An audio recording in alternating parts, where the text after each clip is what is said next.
This is a quintessential Richmond property. Linden Row, a stately stretch of 19th century buildings in downtown Richmond.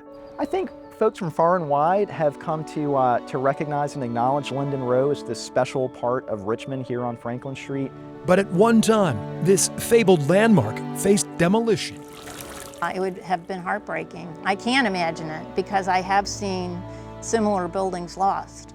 Thanks to one trailblazing woman, Linden Row was saved from the wrecking ball. We're standing in the results of her work right now. Will Glasgow with Preservation Virginia says Mary Wingfield Scott sounded the alarm in the early 20th century. Mary Wingfield Scott recognized that we were quickly losing the places that made Richmond unique. She was looking at those properties that she thought were threatened, and she was a champion for them. Julie Langan, director of Virginia's Department of Historic Resources, says it wasn't just bricks and mortar that were disappearing. Ms. Scott warned that what was being erased was the soul of the city. It's our character. It's why people come to visit us. And I think we all know cities that used to have a different character and now are very generic. Ms. Scott single-handedly launched the preservation movement in Richmond. Mary Wingfield Scott was doing historic preservation before it was cool. The visionary's first success, saving the Craig House in Shockoe Bottom in 1935. It's one of the only 18th century or 1700s buildings still standing in that part of Richmond. Her efforts led to the founding of a group which later became known as Preservation Virginia. You know, it's really a part of our identity and our culture here. And if we lose these historic sites, we're kind of just like anywhere else, you know? Scott's independent spirit fueled her mission. My guess is they thought she was eccentric.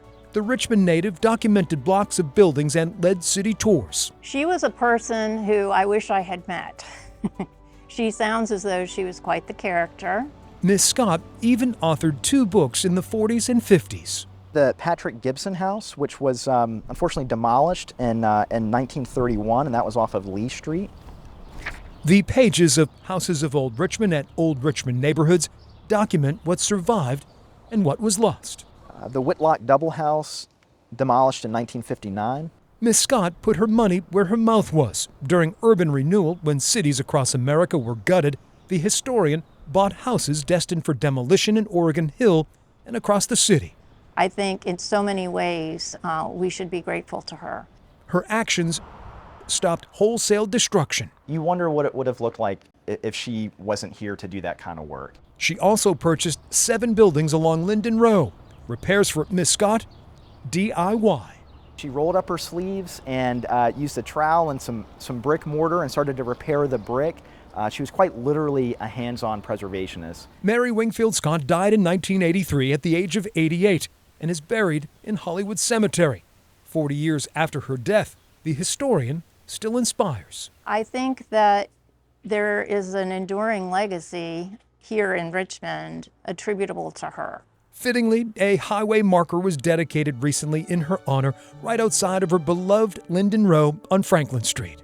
And we did that because we thought she was so deserving of recognition. Mary Wingfield Scott, a pioneering preservationist. And she was a visionary.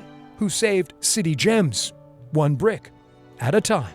I certainly admire Mary Wingfield Scott. She set the bar pretty high and lived and breathed preservation 24 hours a day. And we're working very hard to live up to that expectation. For I Have a Story. She certainly had an eye for saving the buildings that make this community unique. I'm Greg McQuade, CBS 6 News.